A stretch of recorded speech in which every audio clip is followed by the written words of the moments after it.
আসসালামু আলাইকুম এভরিওয়ান। আজকে আপনাদেরকে শতকরা অধ্যায়ের খুবই গুরুত্বপূর্ণ একটা অঙ্ক দেখাবো।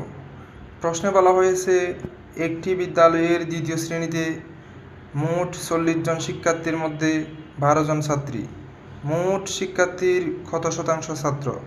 তাহলে আমরা সমাধান করি। আমরা যদি ম্যাথটা শর্টকাটে সমাধান করি তাহলে নিচে লিখতে পারি মোট শিক্ষার্থীর সংখ্যা, উপরে লিখতে পারি মোট ছাত্র সংখ্যা ইন্টু 100, যেহেতু শতাংশ বলছে। আমরা মোট ছাত্র সংখ্যা পেয়েছি মোট শিক্ষার্থীর সংখ্যা থেকে মোট ছাত্রী সংখ্যা বাদ দিয়ে।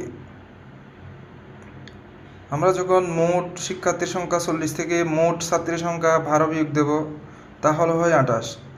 এটাই হচ্ছে মোট ছাত্র সংখ্যা। এখন আমরা উপরে নিচে কাটাকাটি করব। আমরা নিচের 40কে 20 দিয়ে কাটবো, তাহলে হয় 20 দ্বিগুণ 40। উপরের 100কে আমরা 20 দিয়ে কাটবো, তাহলে হয় 5 20 100। এখন উপরের 28কে আমরা নিচের 2 দিয়ে কাটবো। আমরা 2কে যখন কাটবো 2 একে 2, উপরের 28কে যখন 2 দিয়ে কাটবো তাহলে হয় 14 দুগুণ 28। তাহলে উপরে থাকে 14 গুণ 5। আমরা যখন 14 আর 5 গুণ করবো তাহলে হয় 70। অর্থাৎ অত্র বিদ্যালয়ের মোট শিক্ষার্থীর মধ্যে ছাত্রের সংখ্যা হচ্ছে 70%। এটাই উত্তর। অঙ্কটি ভালো লেগে থাকলে সবাই লাইক, কমেন্ট এবং শেয়ার করবেন। ধন্যবাদ।